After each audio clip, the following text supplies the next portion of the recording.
अस्सलामुअलैकुम, नमस्ते। तो फिर मुझे जरा 2 मिनट माइक दे दीजिएगा। चलेगा। व्यासपीठ पर बैठे बहुत सारे मेहमान, Shabana madam, Ayarkar sir, Mansoori, Tapase uncle, Preeti madam, Aslam भाई, सारे जो मेहमान आज व्यासपीठ पर बैठे हैं, और आप जो बहुत बड़ी तादाद में मेरे जैसे छोटे से व्यक्ति के लिए यहाँ पर उपस्थित हो, मेरे सारे कार्यकर्ता जो मेरे लिए दिन रात मेहनत कर रहे हैं, उन सारे लोगों का मैं स्वागत करती हूँ। और आज जो प्यार आपने मुझे दिया है उसके लिए दिल से मैं आपका शुक्रिया अदा करती हूँ। मुझे बोलने के लिए भी बहुत तकलीफ ये हो रही है कि आज मेरा दिल भरा है। सच में इतना प्यार आपने मुझे दिया है, और एक तरह से मुझे लग रहा है कि ये माफी चाहता हूं। हमारे बीच में डॉक्टर राजरतन अंबेडकर जी, जो डॉक्टर बाबा साहब अंबेडकर के परपौत्र हैं, बाबा साहब अंबेडकर के वंशज जीवित हैं, तब तक कोई इस देश में संविधान को मिटाने की बात ना करे, तब तक वो दीवार की तरह आपके बीच में खड़े रहेंगे। मैं इस डाइस से, इस मंच से कुर्ला के लोगों की ओर से डॉक्टर राजरतन अंबेडकर जी का हार्दिक स्वागत, अभिनंदन करता हूं और आमंत्रित करता हूं, निवेदन करता हूं कि कृपया वो मंच पे आए। डॉक्टर राजरतन तालियों से स्वागत करें, जोरदार तालियों से। गुजारिश करता हूं तालियों की गड़गड़ाहट से उनका स्वागत करें। डॉक्टर राजरतन अंबेडकर जी स्वागत कीजिए, जोरदार तालियां। हमारी खुशनसीबी है कि बाबा साहब की नस्ल हमारे साथ, हमारे बीच में खड़ी है। डॉक्टर जोशना जादव के लिए आइए, जोरदार तालियों से। तो वो लोग जो इस गलतफहमी में हैं, जो रोज कहते हैं कि संविधान बदल देंगे, उनको मैं बताना चाहता हूं कि जब तक इस देश में डॉक्टर बाबा साहब अंबेडकर के अनुयायी जिंदा हैं, उनके वंशज जिंदा हैं, तब तक ये गुमान आपका सिर्फ गुमान रहेगा। आप बदलने की बात तो छोड़ दीजिए, ये ख्याल भी दिमाग से निकाल दीजिए कि आप संविधान को बदल सकते हैं। एक दीवार की तरह जो है उनके वंशज खड़े हैं और डॉक्टर राजरतन अंबेडकर खड़े हैं। उस रास्ते में सबसे बड़ी बाधा है, आप संविधान को बदलना क्या, उसको छू भी नहीं सकते हैं। मैं पुनः एक बार इस स्टेज से उनका स्वागत, हार्दिक अभिनंदन करता हूं और डॉक्टर जोशना जादव जी से निवेदन करता हूं कि जहां आपने अपनी भाषण को रोका था, वहीं से फिर आप शुरू करें, अपने लोगों को संबोधित करें। डॉक्टर जोशना जादव जी।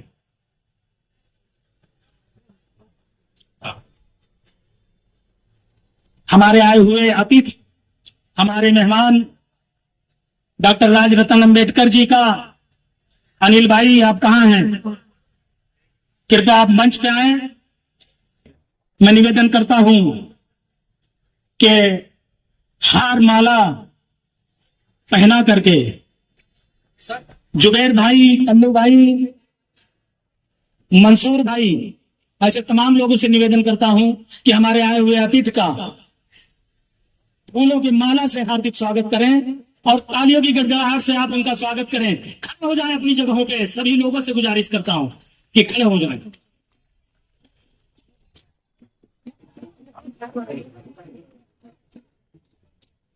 डॉक्टर भीमराव बाबा साहब विजय सो,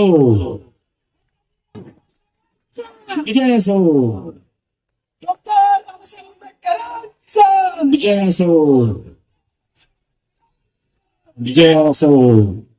ध्यान रखना है आप सभी लोगों को, 20 तारीख हमारे लिए बहुत महत्वपूर्ण है।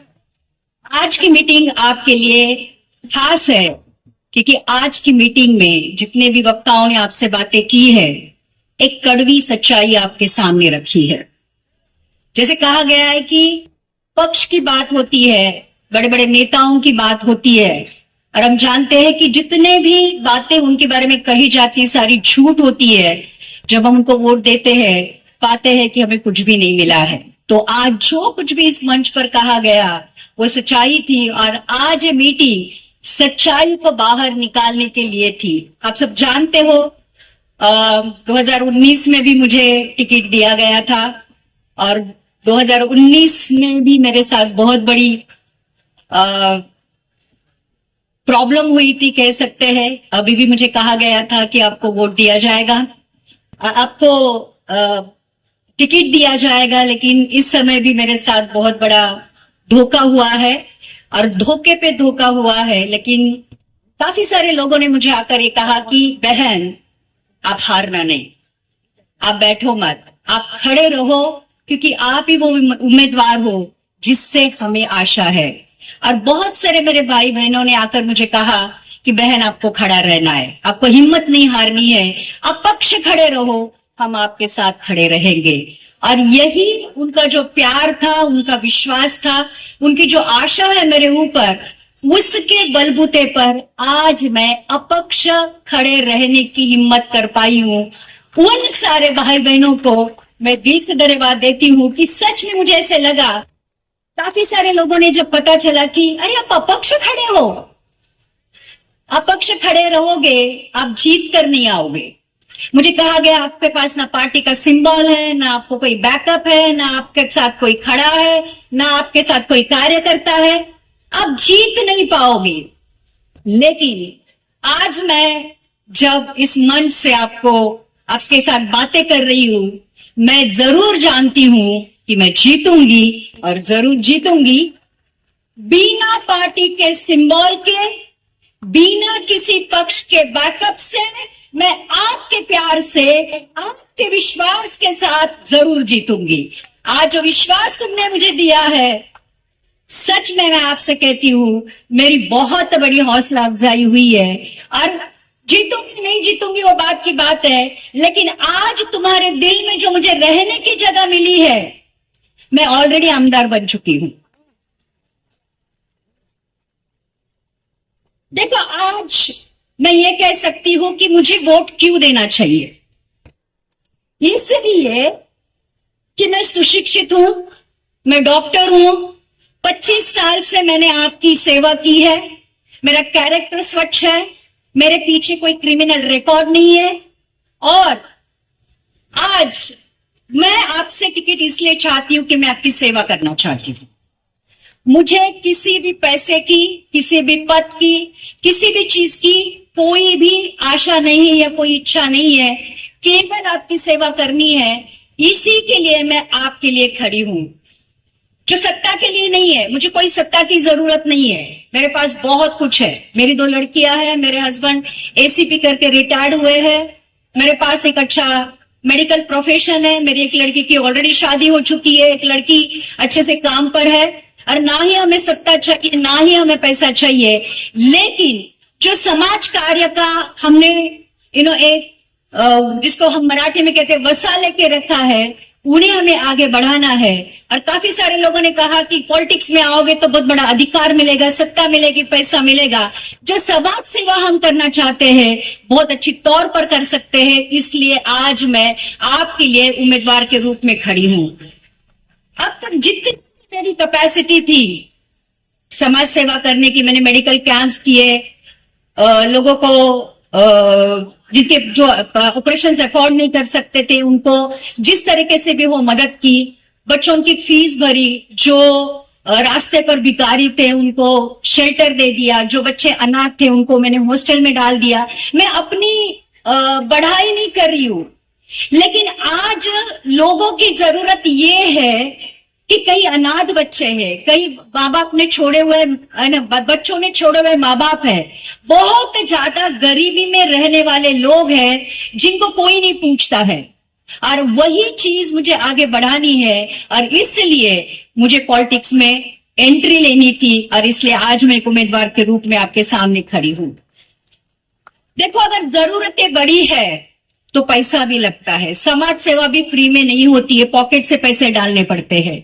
हम कमाते हैं और समाज सेवा में डालते हैं, लेकिन अगर प्रॉब्लम ही इतनी ज्यादा बड़ी है तो जरूर सत्ता, अधिकार, ताकत और उसकी जरूरत होती है। इसलिए आज मैं पॉलिटिक्स में हूं। मेरा चिन्ह बैट है और विकास की हम सेंचुरी लगाएंगे। कुर्ला के लोगों के विश्वास के ऊपर हम उतर कर दिखाएंगे और कुर्ला की जरूरतों को हम न्याय दिलाएंगे। मैं आज की आवाज बनना चाहती हूं। युवा पीढ़ी के लिए एक पढ़ा लिखा नेता देना चाहती हूँ। 25 साल से कुर्ला के वासियों की सेवा मैंने की, आज डॉक्टर के तौर पर और ज्यादा आपकी सेवा करना चाहती हूँ। देखो, सारी बीमारियां आज एज अ डॉक्टर मैं आपको कह सकती हूँ वो है पानी की वजह से, स्ट्रेस की वजह से, टॉयलेट अच्छे नहीं है जिसकी वजह से। और आज जब मैं कसाईवाड़े में मैं बार बार आती हूँ, सबसे ज्यादा अगर कहीं मैं गई हूं तो कसाईवाड़े में, और कसाईवाड़ा 25 साल से वैसा ही है।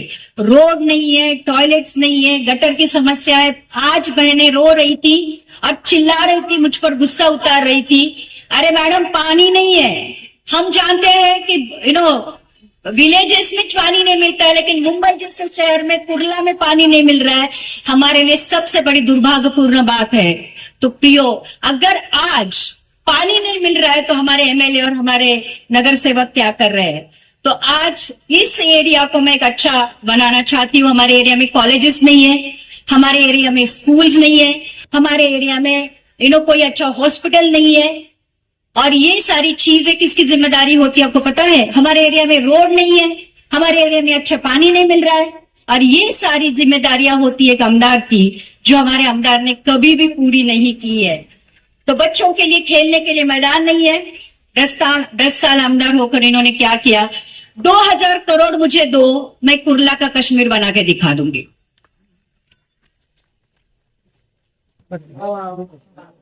कसाईवाड़ा का जो रास्ता था वो बंद कर दिया।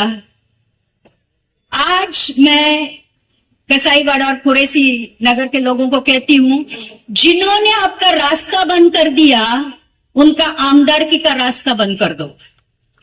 आप में वो ताकत है, आप में वो हिम्मत है। आप रोते मत बैठो कि हमारा रास्ता बंद कर दिया, रास्ता बंद कर दिया, लेकिन दिखा दो तुमने कुर्ला का रास्ता बंद कर दिया है, हमने आपका विधानसभा का रास्ता बंद कर दिया है। ओके, जो भी अभी आमदार है बोल रहे टाइम नहीं है, लेकिन मुझे आपसे बहुत सारी बातें करनी है। जो भी हमारे जिनको टिकट दिया गया है इस विधानसभा से, महाविकास आघाड़ी से, प्रवीणा मोरजकर, उनका नाम नहीं लेना चाहती थी, लेकिन ठीक है, उनको भी आप न्याय दो। जो उनके कामों के हिसाब से आपको उनको करना है वो करो। बिल्डर लॉबी को ये जो लोग सपोर्ट करते हैं, आप खुद जानते हो कि जो लोग अमीर है वो अमीर होते जा रहे हैं, जो गरीब है वो गरीब होते जा रहे हैं। तो आज जैसे मैडम ने कहा कि जिस बिल्डिंग में पेवर ब्लॉक की जरूरत नहीं थी वहां पर डाले गए हैं, लेकिन हमारे लिए आज गटर की समस्या है, पानी की समस्या है, टॉयलेट की समस्या है, हमारे लिए वो दी नहीं जा रही है। तो आज ये जो डिस्क्रिमिनेशन है, ये आप समझो। तो आज सब बिल्डिंग पे अपने नाम लाख डाल के रखे हैं, आप वो भी समझ लेना। तो आज मैं आपसे यही कहना चाहती हूँ कि मैं क्या देना चाहती हूँ। झोपड़पट्टी का विकास करना चाहती हूँ, शिक्षण के ऊपर ज्यादा मैं भर देना चाहती हूँ, नौकरियां देना चाहती हूँ। ठीक है, चलो जो भी है, शिक्षण, पानी, रोड्स, दवाखाने, हॉस्पिटल्स, ये सारा अगर आप मुझे चुन के देते हो तो मैं आपके लिए करना चाहती हूँ। आखिर में एक ही विनती करूंगी आपसे, 20 तारीख को अपना जो बाबा साहेब अम्बेडकर ने जो वोट का अधिकार, चुनाव का अधिकार हमें दिया है, उसका इस्तेमाल करो। अच्छे उम्मीदवार को, जब मशीन के सामने खड़े रहो, 1 मिनट के लिए सोचो कि मैं जिस उम्मीदवार को आज वोट करने जा रही हूँ, 5 साल तक वो मेरे साथ रहेगा या साथ नहीं रहेगा। सोच समझ कर वोट करना, और अगर हो सकता है बैट को वोट करना, बैट को जीत कर लेके आना। यही बैट आपके साथ 5 साल तक जरूर रहेगी, आपके विकास के लिए और आपके लिए। धन्यवाद। बहुत बहुत धन्यवाद मैडम। देखिए, एक प्रत्याशी जिसकी भावनाएं ये है कि वो अपने जज्बात, जो अपने आप के लिए, जो आपकी समस्याओं के लिए जो अपने दिल में ख्याल रखता है, वो सारी बातें कह देना चाहता है। लेकिन चूंकि इस मीटिंग का भी अपना एक समय है, 10 मिनट का, 10 बजे तक का हमारा एक जो परमिशन मिलता है, तो लॉ एंड ऑर्डर का भी हमें ख्याल रखना है। मैं उन तमाम पुलिस वाले भाइयों का भी धन्यवाद देता हूं जिन्होंने इस कार्यक्रम को हमारे चलाने में, रोड की व्यवस्था को बनाने में, जिन्होंने अपना जो यहाँ पे अपनी जिम्मेदारी और अपना दायित्व, अपना कर्तव्य निभाया, मैं उनको भी धन्यवाद देता हूं। मैं ज्यादा समय ना लेते हुए, हमारे बीच में जब हमारा देश आजाद हुआ 1947 में, तो हमारे ऊपर अंग्रेजों ने एक तंज किया कि ऐसा कौन है जो भारत में संविधान की रचना करेगा।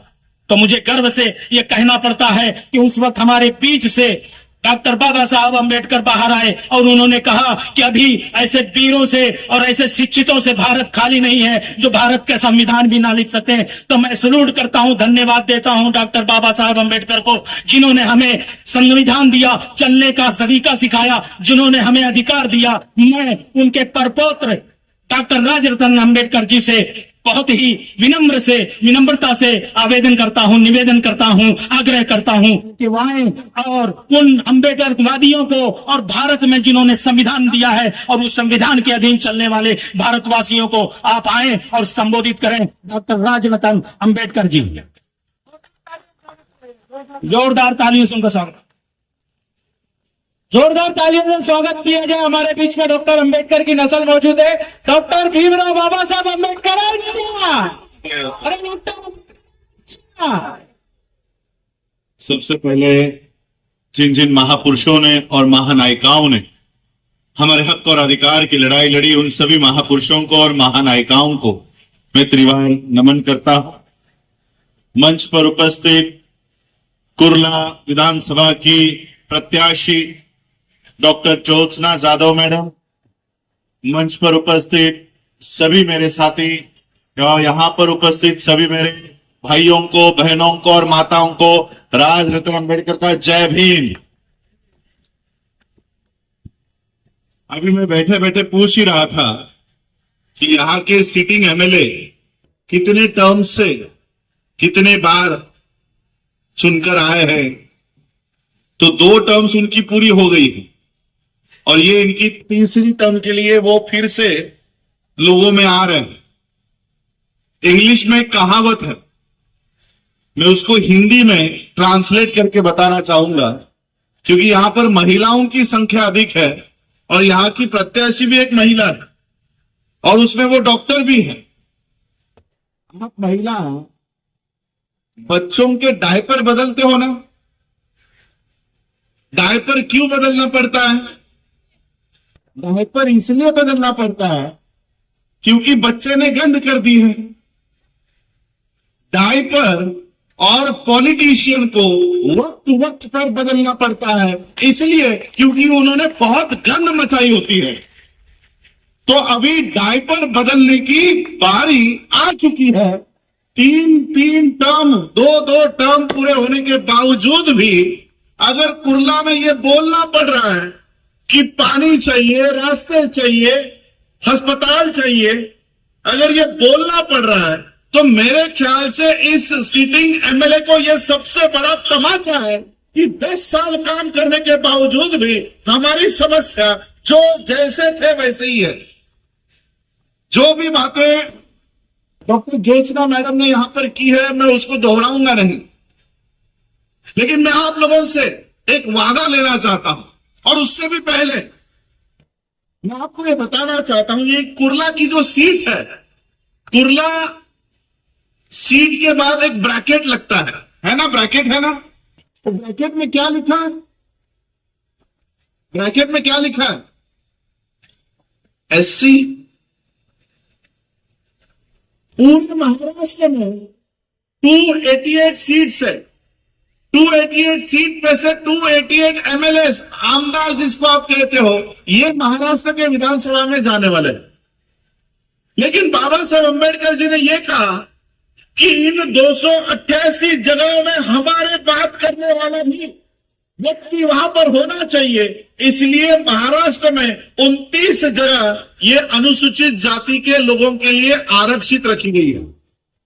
कि अनुसूचित जाति के ऊपर कहीं पर भी अन्याय हो, कहीं पर भी अत्याचार हो, तो उनका आवाज उस सदन में, उस विधानसभा में उठाने वाले लोग वहां पर मौजूद हो, इसलिए ये कुर्ला की सीट ऐसे लोगों के लिए रिजर्व है। मुझे बताइए, क्या इस कुर्ला के सिटिंग एमएलए ने कभी भी अनुसूचित जाति के ऊपर होने वाले अन्याय अत्याचार के लिए उस विधानसभा में एक भी बार आवाज उठाई है?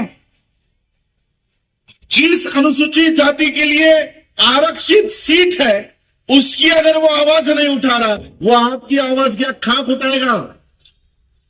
जिसकी आवाज बनने के लिए उसको चुनकर भेजा है वो उनकी आवाज नहीं उठा रहा, वो आपकी आवाज कहां से उठाएगा?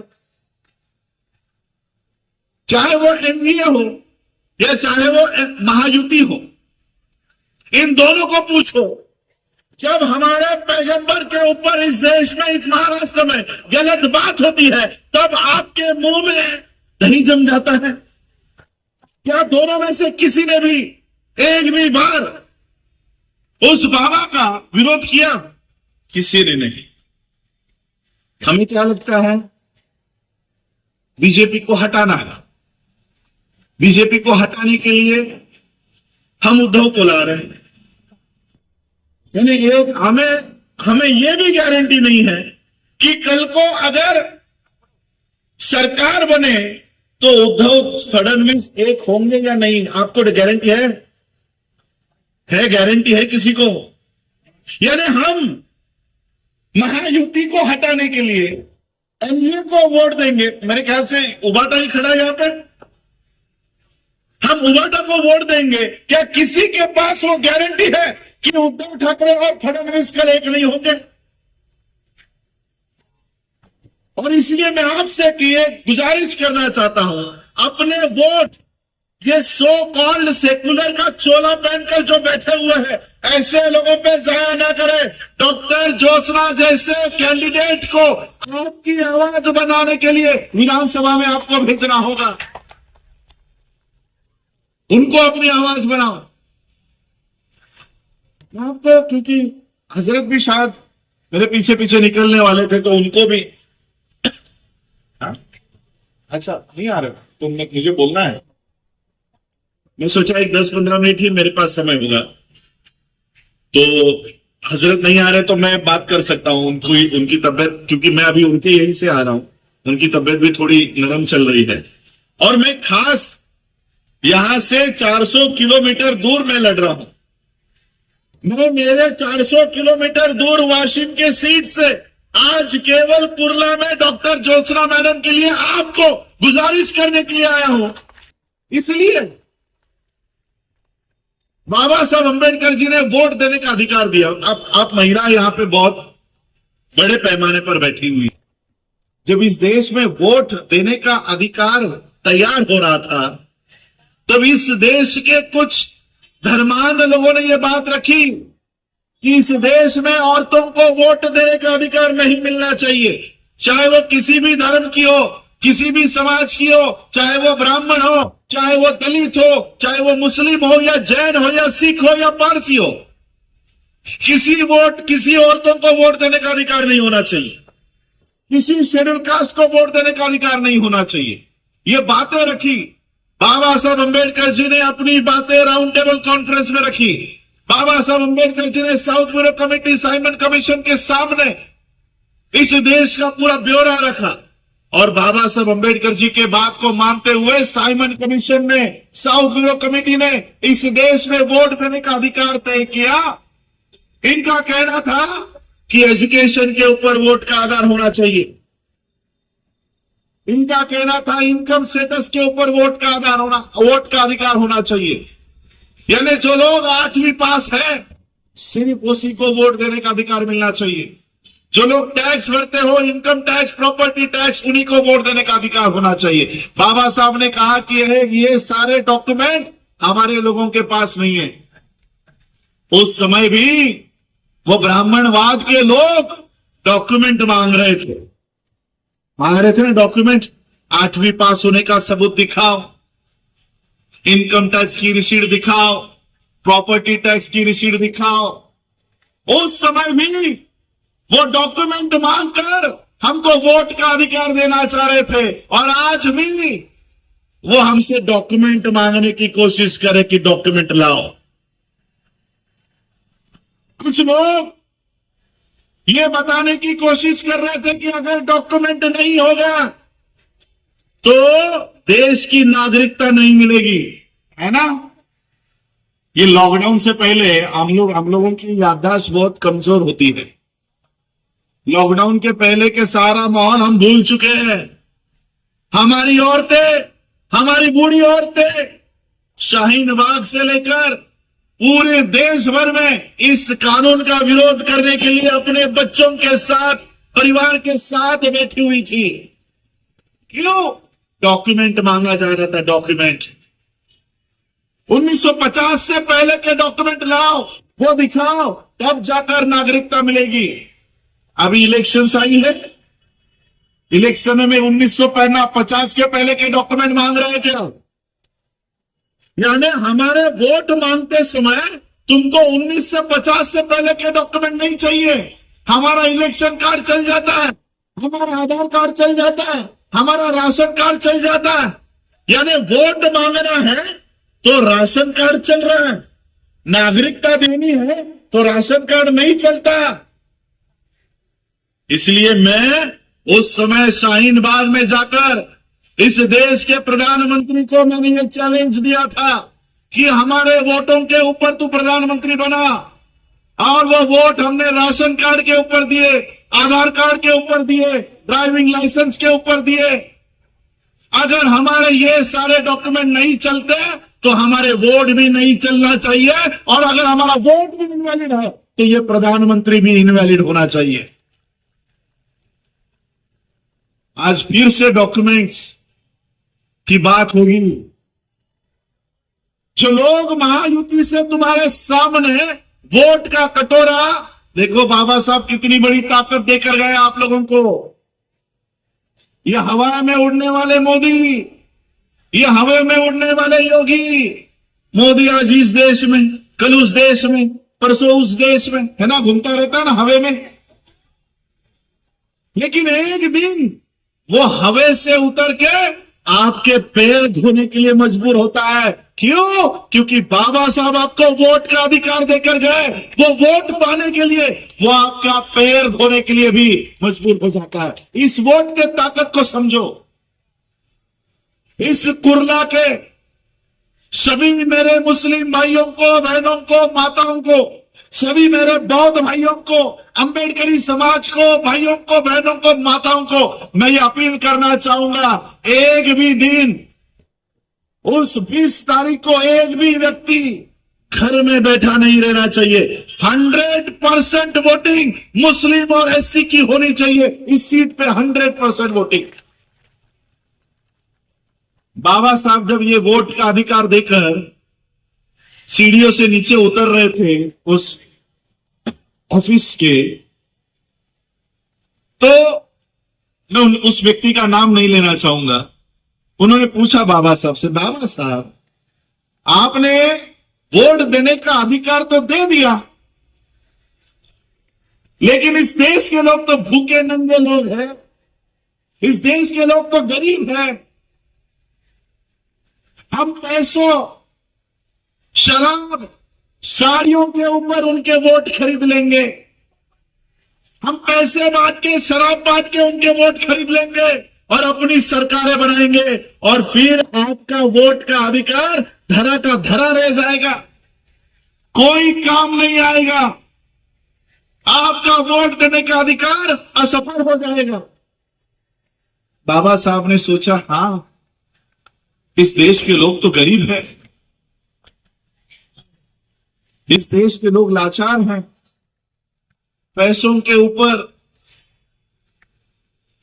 कपड़ों के ऊपर, शराब की बोतलों के ऊपर शायद वो वोट बेच भी देंगे। बाबा साहब ने उस व्यक्ति से कहा कि हां, मैं मानता हूं कि इस देश के लोग गरीब हैं, मानता हूं इस देश के लोग लाचार हैं, लेकिन जिस दिन इस देश के लोगों को उनके वोट के अधिकार की ताकत पता चलेगी, उस दिन तुमसे बड़ा भिखारी इस देश में कोई नहीं होगा, तुमसे बड़ा भिखारी कोई नहीं होगा। इस वोट के ताकत को समझो। हमारे बहुजन भाइयों को कहना चाहूंगा, अंबेडकरी समाज को कहना चाहूंगा, दोनों को कहना चाहूंगा, वोट के एक रात पहले हमारे बस्तियों में शराब क्यों बांटी जाती है पता है आपको? शराब इसलिए बांटी जाती है ताकि एक रात पहले से ही वो पी के टुन हो जाए और दूसरे दिन जब वोट देने का समय खत्म हो तब जाकर वो आंख खोले। इसलिए उसको पूरा दिन नशे में रखा जाता है ताकि वो वोट ना दे सके। मैं आपको बताना चाहूंगा, 5 साल में एक रात तुम उसकी शराब पियोगे, वो 5 साल तुम्हारे बहू बेटियों के बच्चों का खून पीने का काम करेगा। एक रात उनकी शराब पियोगे, 5 साल वो तुम्हारा खून पिएगा। अपना वोट शराब के ऊपर, साड़ियों के ऊपर, पैसों के ऊपर, ये अभी मैं मोबाइल निकाल के आपको बताता हूं कि मैं मेरे कॉन्स्टिट्यूंसी में कल घूम रहा था जादोताई, हर एक व्यक्ति को 1500 रुपए दिए गए हैं। 1500, एक व्यक्ति को 1500। मैं वहां पर जाने के बाद उन्होंने कहा कि अपोजिट वाले ने 1500 दिए, तुम क्या दोगे? मैंने कहा मैं कुछ नहीं देने वाला। अब एक साल में 365 डेज होते हैं, 5 साल में 1825 दिन होते हैं। 1500 को 1825 से डिवाइड करते हैं तो एक दिन का रकम कितना आता है? 82 पैसा। आजकल भिखारी 1 रुपया तो ले रहा है क्या? 1 रुपया अभी तो मिलता भी नहीं है, जेब में रहा भी नहीं। अरे वो भिखारी भी 1 रुपया नहीं ले रहा है, वो तुमको दिन का 82 पैसा देके जा रहा है। 82 पैसा। यहां पे मुस्लिम बड़ी तादाद में है कुरला में। बकरी ईद आती है, मुझे पता नहीं बकरे का भाव क्या होता है। क्या होता है? 5000, 10,000, 16,000। अरे वो जानवर भी तुमसे ज्यादा कीमत में बिक रहा है। जानवर भी 16,000, 15,000 में बिक रहा है और तुम 1 रुपए में बिक रहे हो। तुम्हारे आज मैडम कह रहे थे कि रास्ते नहीं है। क्यों नहीं है? क्योंकि रास्तों का पैसा तो तुम पहले ही ले चुके हो ना।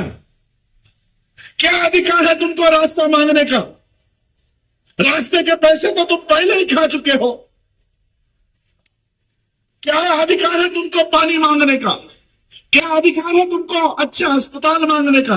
क्या अधिकार है तुमको अच्छी स्कूल मांगने का? अरे वही स्कूल का पैसा, वही अस्पताल का पैसा, वही रास्तों का पैसा, वही गटर का पैसा तुम पहले ही लेकर खा रहे हो। ये लेना बंद करो। देखो 5 साल में ही कुरला का कश्मीर बना सकती है मैडम। ये अगर किसी और के पैसों पे अपने वोट बेचोगे तो यही हालत मेरे ख्याल से, और 50 साल के बाद भी मैं यहां हूं तो यही मुद्दों के ऊपर वोट मांगने होंगे।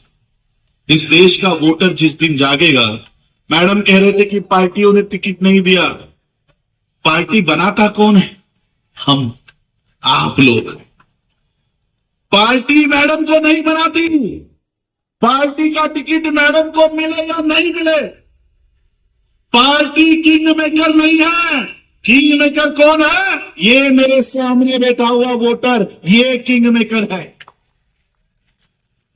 और मैडम ने निशानी भी अच्छी ली है।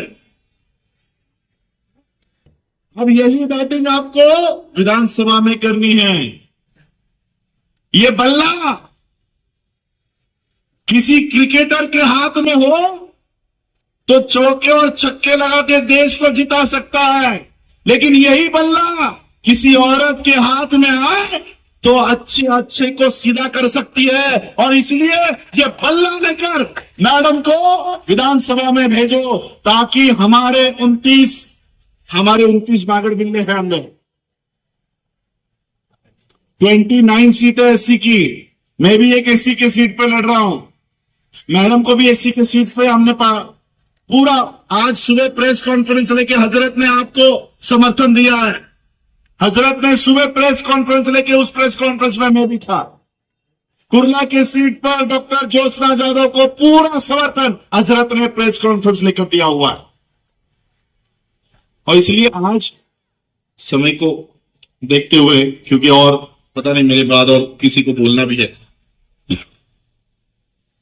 तो मैं आपसे यही गुजारिश करना चाहूंगा, महाराष्ट्र में 29 जगह एससी की, ये मेरी दिल से गुजारिश है, दिल से, ये जगह एससी के लिए रिजर्व है। हमारा एक भी प्रतिनिधि उस विधानसभा में हमारी बात करने के लिए नहीं है, हमारी बात रखने के लिए नहीं है। मैं आपसे गुजारिश करना चाहूंगा, हमारे समाज की, आपकी बात करने के लिए मुझे इस मैडम को विधानसभा में देखना है। क्या आप इनको भारी मतों से विधानसभा में भेजोगे? अपने वोट को नहीं बेचोगे। मैं आपको एक वोट बेचने की एक कहानी सुनाता हूं। वो बंदर और टोपी वाले की कहानी तो सबने सुनी है। बचपन में हम वो सुनते सुनते ही बड़े हुए कि वो टोपी वाला होता है, वो टोपी बेचते बेचते गांव गांव में घूमता है और फिर दोपहर में उसको वो थक जाता है तो अपना पिटारा खोल के अपना टिफिन खाता है और वहीं पर सो जाता है। और वो ट्रंक फिर उस पेड़ के ऊपर रहने वाले बंदर, पेड़ के ऊपर रहने वाले बंदर नीचे आते हैं, वो ट्रंक खोलते हैं और एक एक टोपी अपने सर पे पहनकर झाड़ के ऊपर चले जाते हैं। थोड़ी देर में वो टोपी वाला उठता है, ट्रंक खोल कर देखता है कि मेरे सारी टोपियां गायब है, मेरी टोपियां कहां चली गई? सिर्फ सर के ऊपर एक टोपी बची है, बाकी टोपी कहां चली गई? इसलिए वो इधर उधर ढूंढता है। तब उसे पता चलता है कि मेरी सारी टोपियां ऊपर पेड़ के ऊपर वो बंदर पहनकर बैठे हुए। तो ये नीचे से पत्थर मारता है, वो बंदर ऊपर से आम फेंक के मारते हैं। जैसे जैसे ये टोपी वाला करता है वैसे वैसे वो बंदर करते हैं।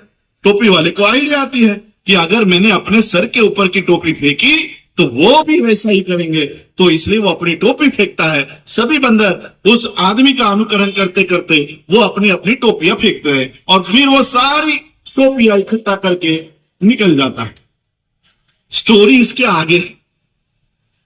वो निकलने के बाद अपने घर जाता है और अपने पोतों को यह कहानी सुनाता है कि मेरे साथ ऐसा हुआ, तू जब बड़ा हो जाएगा तब याद रखना, तेरे साथ कभी अगर ऐसा हो तो ऐसा करना।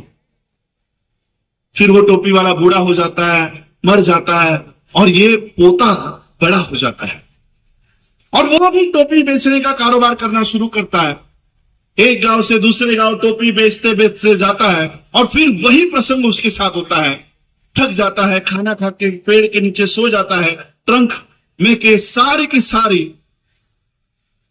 सारी वो टोपियां बंदर लेकर जहाज पर चले जाते हैं। अब ये उठता है, उठने के बाद देखता है कि टोपियां गायब है, ट्रंक खाली पड़ा हुआ है। उसको अपने दादा की याद आती है कि मेरे दादा के साथ भी ये हुआ था और इसलिए वो पत्थर उठा के फेंकने के बजाय अपनी टोपी नीचे लेता है और नीचे फेंक देता है। अब पेड़ के ऊपर बैठे हुए बंदर, उनमें से एक बंदर को टोपी नहीं मिली थी।